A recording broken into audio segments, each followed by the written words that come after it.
Hit and run કેસમાં બિલ્ડરના પુત્ર પર રહેમનજર રાખનારા હરણીના પીઆઈ આરડી ચૌહાણની લીવ રિઝર્વમાં બદલી કરવામાં આવી છે, જેમાં કારેલીબાગ આશુતોષ સોસાયટીમાં રહેતા બિલ્ડર મુકેશ સોરઠિયાના 25 વર્ષીય પુત્ર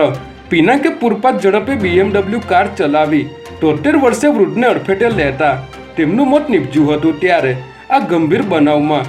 24 દિવસે પોલીસે પિનાકની અટકાયત કરી માત્ર 3.5 કલાકમાં જ તેને છોડી દીધો હતો અને પોલીસે તેની વૈભવી કાર પણ કબજે કરી ન હતી,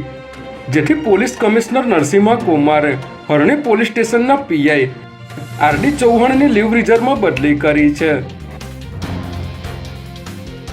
ડાંગની સુબીર તાલુકા પંચાયત કચેરીના તાલુકા વિકાસ અધિકારી 6000ની લાંચ લેતા એસીબીના હાથે ઝડપાઈ ગયા છે, જેમાં ડાંગની સુબીર તાલુકા પંચાયત કચેરીના તાલુકા વિકાસ અધિકારી દ્વારા મંજૂર થયેલ પેવર બ્લોક બેસાડવાની કામગીરીમાં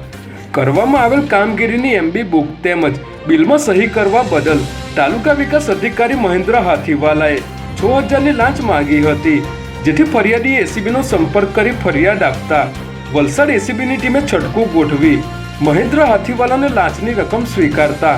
રંગે હાથ ઝડપી લીધા હતા। ગુજરાતમાં એ વર્ગ ધરાવતી 9 નગરપાલિકાઓને મ્યુનિસિપલ કોર્પોરેશનનો દરજ્જો આપવામાં આવશે,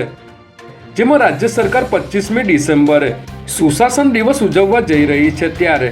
આ દિવસે 9 પાલિકાને મ્યુનિસિપલ કોર્પોરેશન જાહેર કરવા સત્તાવાર જાહેરાત કરવામાં આવશે। એ વર્ગની આ 9 પાલિકાઓને મહાનગરપાલિકામાં પરિવર્તિત કરવાથી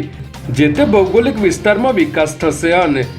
સાથે જ રાજ્ય અને કેન્દ્ર સરકાર દ્વારા અપાતી નાણાકીય સહાયમાં પણ નોંધપાત્ર વધારો થશે।